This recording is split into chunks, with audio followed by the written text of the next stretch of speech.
اللہ اکبر اللہ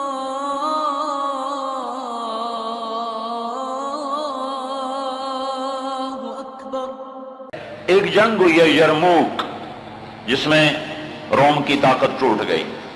اس میں 3 لاکھ تھے رومی، 30,000 تھے صحابہ تابعین۔ رومیوں کے لشکر میں 60,000 عرب تھے۔ تو ایک دن رومیوں کے سردار نے کہا کہ آج صرف عرب نکلیں تاکہ یہ لوہا لوہے سے ٹکرائے۔ ایک دن طے ہوا کہ کل جو لڑائی ہوگی صرف عربوں سے لڑیں۔ تو یہ خبر پہنچی حضرت خالد کو، تو انہوں نے ابو عبیدہ سے فرمایا مجھے 30 آدمی دے دو، 30، میں 60,000 سے لڑنے جاتا ہوں۔ ابو سفیان کہنے لگے مذاق کر رہے ہو؟ کہ نہیں مذاق نہیں کر رہا ہوں، تو کیوں بزدل بنتا ہے؟ اسلام لانے کے بعد بزدل ہو گیا ہے، جاہلیت میں جبار، اسلام میں بزدل۔ کہنے لگے میں بزدلی کی بات نہیں، انصاف کی بات کرتا ہوں۔ 30 آدمی تھوڑے ہیں، تو نے اگر کچھ کرنا ہے تو 60 لے کے جا، 60 آدمی 60,000 کے لیے، 60 آدمی 60,000 کے لیے۔ کسی فوج کے قانون سے پوچھو، کسی جرنیل سے پوچھو، آج کے پچھلے دور میں 60 آدمی 60,000 سے لڑنے جا رہے ہوں، کوئی ہے عقل میں آنے والی بات؟ تو حضرت ابو عبیدہ فرمانے لگے بھائی خالد 30 تھوڑے ہیں، 60 لے جاؤ۔ کہنے گے بات یہ ہے ابو عبیدہ، اس لشکر میں، تیرے لشکر میں، اس وقت امیر ابو عبیدہ تھے، اس لشکر میں کچھ لوگ ایسے ہیں جن کو میں ذاتی طور پر جانتا ہوں، جب اللہ کے سامنے ایسے ہاتھ اٹھاتے ہیں تو اللہ ان کے ہاتھ خالی واپس کبھی بھی نہیں لاتا۔ اس لشکر میں ایسے لوگ ہیں۔ اس 30,000 کے لشکر میں 1,000 صحابہ تھے اور 29,000 تابعین تھے۔ کہ میں جانتا ہوں اسی مجمع میں ہیں، جب وہ یوں ہاتھ اٹھاتے ہیں اور یا اللہ کہتے ہیں تو کبھی اللہ ان کا ہاتھ خالی واپس نہیں لاتا۔ تو حضرت ابو عبیدہ کہنے لگے پھر تو چن لے 60 آدمی۔ حضرت خالد بن ولید نے نام لینے شروع کیا، این فضل بن العباس، سب سے پہلے اہل بیت سے شروع کیا، فضل بن عباس کہاں ہیں؟ این زبیر بن العوام، زبیر بن عوام کہاں ہیں؟ این عمرو التمیمی، عمر التمیمی کہاں ہیں؟ سب سے بڑا ڈاکو بنو طے کا رافع بن عمیرہ، اللہ کے نبی نے کیا محنت کی تھی کہ وہ کتنے نمبر پر آ رہا ہے، کن لوگوں میں آ رہا ہے؟ خالد بن ولید ان لوگوں کو بلا رہے ہیں کہ جب وہ یوں ہاتھ اٹھاتے ہیں تو اللہ ان کے ہاتھ خالی نہیں لوٹاتا، جب وہ اللہ کے سامنے ہاتھ پھیلاتے ہیں تو اللہ ان کی جھولی خالی واپس نہیں لاتا۔ تو چوتھے نمبر پر کس کو بلایا؟ کہا این رافع بن عمیرہ الطائی، وہ عدی کے قبیلے کا سب سے بڑا ڈاکو، وہ رافع بن عمیرہ کہاں ہے؟ چوتھے نمبر پہ آ گیا، سارے عرب کا بڑا ڈاکو۔ چوتھے نمبر پہ کن لوگوں میں آیا؟ جو ہاتھ اٹھائیں تو اللہ ہاتھ خالی نہیں لوٹا تھا۔ عبداللہ بن عمر کہاں ہیں؟ عبد الرحمن بن ابی بکر کہاں ہیں؟ عبادہ بن صامت کہاں ہیں؟ عمر تمیمی کہاں ہیں؟ حذیفہ الیمان کہاں ہیں؟ یہ 60 آدمیوں میں سے ایک بھی تابعی نہیں، سب صحابہ ہیں، سارے صحابہ کو نکالا، تابعی ایک بھی نہیں نکالا۔ 44 انصار نکالے 16 مہاجرین میں سے۔ تو ایک انصاری کہنے لگا خالد اپنی قوم کو بچاتا ہے، ہمیں آگے کرتا ہے۔ تو خالد بن ولید نے فرمایا نہیں، اللہ کی قسم میں نے دیکھا ہمیشہ مشکل وقت میں اللہ کا نبی مدینے والوں کو آگے کرتا تھا، ہر مشکل وقت میں اللہ کا نبی انصار مدینہ کو آگے کرتا تھا، میں اس کی وجہ سے تمہیں آگے کر رہا ہوں۔ تو کہنے لگے ہاں سچ کہتے ہو۔ 44 انصاری اور 16 مہاجرین اور 60 آدمی، اور یہ 60,000 عیسائیوں سے لڑنے جا رہے۔ عرب کا ایک قبیلہ مسلمان نہیں ہوا تھا، بنو غسان، ان کے نصیب میں محرومی تھی، وہ آج بھی ایمان سے محروم رہے۔ تو یہ 60,000، یہ 60 جب آمنا سامنا ہوا تو وہ سردار کہنے لگا جبلہ بن ایہم، دیکھا ڈر گئے نا، میرا نام سنتے ہی ڈر گئے، دیکھو صلح کرنے آ رہے ہیں مجھ سے صلح کرنے، آج میں ایسی شرطیں رکھوں گا یہ ذلیل ہو جائیں گے۔ اس کے باپ کو بھی نہیں پتا کہ لڑنے آ رہے ہیں، جب سامنے آ کے کھڑے ہوئے تو اب صفوں میں سے آگے آ گیا، کہنے لگا آج ایسی شرطیں رکھوں گا تو میں چھوٹی کا دودھ یاد آئے۔ حضرت خالد نے کہا کون سی شرطیں؟ کہ تم کیا کرنے آئے ہو؟ کہ لڑنے؟ کہ تم صلح کرنے نہیں آئے؟ کہ نہیں لڑنے آئے ہیں۔ وہ بھی آگے عرب تھا، کہ جاؤ جاؤ تیاری کر کے آؤ، عرب کی ماؤں کا میں تانا نہیں سننا چاہتا کہ جبلہ نے 60 آدمیوں پہ 60,000 سے حملہ کر دیا، وہ بھی بیچارہ بدبخت عربی تھا، کفر میں مر گیا۔ حضرت خالد بن ولید نے فرمایا تو آ کے ہم سے تو نمٹ لے، پھر تو بعد میں دیکھ لینا کہ میدان کس کے ہاتھ میں اور جھنڈا کس کے ہاتھ میں، تو آ تو صحیح۔ وہ تیار نہیں ہو رہا کہ میری بھی غیرت گوارا نہیں کرتی، انہیں حملے کا حکم دیا۔ جب خالد بن نہیں ٹلے انہیں حملے کا حکم دیا۔ 60,000 حملہ کرنے جا رہے ہیں، 60 آدمی، 60۔ زرار ابن ازور نے زندگی میں ایک دفعہ زرہ پہنی، وہ یہی لڑائی تھی، نہ اس سے پہلے نہ بعد میں پہنی۔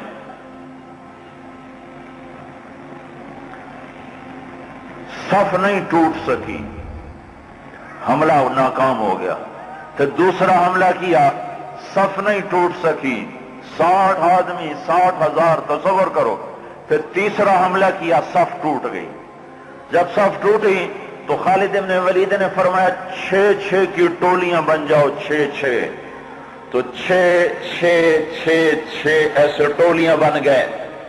معاذ بن جبل رضی اللہ تعالی عنہ زور زور سے اس وقت یہ قرآن پڑھ رہے تھے، ان اللہ اشترى من المؤمنین انفسهم واموالهم بان لهم الجنہ یقاتلون فی سبیل اللہ فیقتلون ویقتلون وعدا علیہ حقا فی التوراة والانجیل والقرآن ومن اوفى بعهده من اللہ فاستبشروا ببیعکم الذی بايعتم به وذلك هو الفوز العظیم۔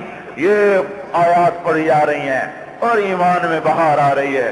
خالد بن ولید 6 آدمیوں کے ساتھ، خالد بن ولید، فضل بن عباس، زبیر بن عوام، عبد الرحمن بن ابی بکر اور زرار بن ازور اور رافع بن عمیرہ الطائی، یہ 6 آدمی ایک ٹکڑی میں تھے۔ 6 آدمی، ان میں رافع ڈاکو بتا رہا ہوں، ڈاکو، وہ ڈاکو کہاں جا چکا ہے، وہ کتنا بلند ہو چکا ہے، وہ کیا کام کیا تھا میرے نبی نے، کیا کام کیا تھا میرے نبی نے، جس نے ڈاکوؤں کو ایسا اونچا پہنچا دیا کہ عرش ان کی دعاؤں پہ ہلنے لگ گیا۔ تو عبادہ بن صامت فرماتے ہیں للہ در خالد ابن الولید، میں قربان جاؤں، خالد جیسا مائیں کوئی روز تو نہیں جنتی۔ 20 حملے کیے خالد بن ولید پر 60,000 کے جتھے نے کہ اس کو مٹاؤ تو پھر سارا کام آسان ہے۔ 20 حملے ہوئے اور زبیر ابن عوام اور فضل ابن عباس یہ دونوں آگے بڑھ جاتے تھے اور کہتے تھے، فضل ابن عباس کہتے انا فضل ابن العباس وہذا زبیر ابن العوام تباعدوا یا معشر الکلاب انا صحاب رسول اللہ صلی اللہ علیہ وسلم۔ ارے نادانو، میں ہوں عباس کا بیٹا فضل اور یہ اللہ ہمارا ساتھی ہے، وہ اب بھی ساتھ دینے کو تیار ہے، پر کوئی توبہ تو کرے، کوئی اس کو منائے تو صحیح۔ جب بازاروں میں گانے کی موسیقی کی آوازیں ہوں اور گھروں میں ماؤں کو ذلیل کیا جا رہا ہو اور باپ کو دھکے دیے جا رہے ہوں اور بھائی بھائی کے خلاف عدالت میں کیس لڑ رہا ہو اور دکاندار کا ترازو غلط تول رہا ہو اور شراب عام ہو چکی ہو، جوا عام ہو چکا ہو، تو شکر کرو ہم زندہ ہیں، ہم پہ پتھر نہیں برسے، ہم پہ آگ نہیں برسی۔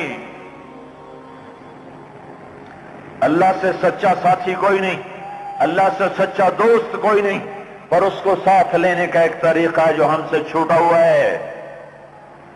میں ہوں عباس کا بیٹا فضل، یہ ہے عوام کا بیٹا زبیر، اور یہ کہہ کر دونوں حملہ کرتے اور ایسے شیر کی طرح تھے کہ آگے بکریوں کی طرح وہ بنو غسان پیچھے ہٹتے۔ 20 حملے کیے، 20 کے 20 انہوں نے توڑ کے رکھ دیے، اور یہ 6 کی ٹکڑی کو توڑ کوئی نہ سکا۔ عصر تک اور آئے ہائے ابو عبیدہ کہنے لگے خالد نے ہلاک کر دیا میرے ساتھیوں کو۔ صحابہ سارے صحابہ تھے نا، تابعی کوئی نہیں تھا، کہ خالد نے صحابہ کو شہید کروا دیا، میں عمر کو کیا جواب دوں گا؟ کہنے گا اٹھو تیاری کرو، چلو حملہ کرو۔ ابو سفیان کہنے لگے بیٹھ جاؤ، ابو عبیدہ بیٹھ جاؤ، اب تقدیر کا انتظار کرو، یا بھیجتے نہیں یا بھیجا ہے تو انتظار کرو، اگر وہ قتل ہو گئے تو اس میں غم کی کیا بات ہے، جنت میں جائیں گے، لیکن اب جانا بزدلی ہے، بیٹھو۔ ابھی یہ دونوں سرداروں کی آپس میں بات ہو رہی ہے، ابو عبیدہ زور دے رہے ہیں کہ نکلو، ابو سفیان کہہ رہے ہیں بیٹھو اب نہیں نکلو۔ ابھی دونوں ایک دوسرے کو قائل نہیں کر سکے کہ ایک دم وہاں سے بھاگنے کی آواز آئی۔ کیا دیکھا کہ وہ 60,000 کا لشکر بھاگ رہا ہے، اور ان کے طبل بھی رہ گئے، ڈھول بھی رہ گئے، اور ان کو اپنی جان کی پڑ گئی۔ اور ابو سفیان نے کہا اب چلو۔ اب جا کر پہنچے تو کیا دیکھا؟ خالد ابن ولید 20 آدمیوں کے ساتھ کھڑے ہوئے ہیں اور 40 آدمی غائب ہیں، اور خالد ابن ولید سے اپنے منہ پہ ہاتھ مار رہا ہے، ہائے 40 اصحاب رسول شہید ہو گئے، ہائے یہ میں نے کیا کر دیا۔ تو اس وقت رافع رضی اللہ تعالیٰ عنہ کہنے لگے اب بھائی دیکھو تو صحیح، شاید پیچھے نہ چلے گئے ہوں، لاشیں دیکھو، لاشیں دیکھو۔ لاشوں کو دیکھنا شروع کیا تو 5,000 لاشیں تھیں عرب عیسائیوں کی، اور صحابہ کو دیکھنا شروع کیا تو ٹوٹل 10 آدمی شہید ہوئے تھے صبح سے عصر تک، ٹوٹل 10۔ تو خالد بن ولید کی جان میں جان آئی، کہنے گے تو پھر باقی 30 کدھر ہیں؟ باقی 30 کہاں گئے؟ تو کہا ضرور وہ ان کے پیچھے چلے گئے ہوں۔ خالد بن ولید نے نعرہ لگایا تھا بھاگنے والوں کے پیچھے مت دوڑو، دیکھو جوش میں پیچھے کچھ بھاگ گئے ہوں گے، کہ ضرور وہ پیچھے چلے گئے ہوں گے، تو کون ان کا پتہ کرے گا؟ تو خالد بن ولید نے فرمایا میں ہی جاؤں گا۔ تو ابو عبیدہ کہنے لگے تو سارے دن کا تھکا بھی ہے، زخمی بھی ہے، تو آرام کر، تیری جگہ کوئی اور چلا جائے گا۔ کہنے لگے آرام تو انشاءاللہ جنت میں کریں گے جا کے، اما الراحۃ فغدا انشاء اللہ فی الجنہ، آرام تو جنت میں ہوگا انشاءاللہ، یہاں آرام نہیں کام ہے۔ اور ایڑ لگا دی، تھوڑی دور گزرے تھے، گئے تھے تو آگے گھوڑوں کو ٹاپ، تو انہوں نے تکبیر پڑھی، آگے سے تکبیر کی آواز آئی تو وہ فضل ابن عباس کی آواز تھی۔ تو جب قریب آئے تو اللہ کے بندو کہاں چلے گئے تھے؟ کہا ہم نہ رہ سکے، ہم نے کہا ان کو اور مارو، ہم ان کے پیچھے بھاگے تھے۔ وہ 30 آدمی پیچھے بھاگے، ان میں 5 قید ہو گئے اور 25 واپس آ گئے۔ ان میں زرار ابن ازور بھی تھے جو قید ہونے والوں میں تھے، 4 اور غیر معروف تھے، معروف مشہور ہستیوں میں زرار ابن ازور رضی اللہ تعالیٰ عنہ، 4 آدمی اور۔ پھر خالد بن ولید ان کو چھڑا کر بھیجا، وہ پھر الگ کہانی ہے، وہ تو پھر میں ساری تاریخ سنانا شروع کر دوں گا۔ تو پھر ان کو کیسے چھڑایا، کیسے لے کر آئے، اللہ کی کیسی غیبی قدرت اور تائیدیں ان کے شامل حال ہوئیں۔ میں یہ بتانا یہ چاہتا تھا کہ حضرت محمد صلی اللہ علیہ وسلم نے بغیر پیسے کے، بغیر ملک کے، بغیر مال کے، بغیر اقتدار کے، بغیر سونے چاندی کے وہ کیا کام کیا تھا جس نے ڈاکوؤں کو اتنا اونچا پہنچایا کہ ہاتھ اٹھاتے تو دعائیں قبول ہوتی تھیں۔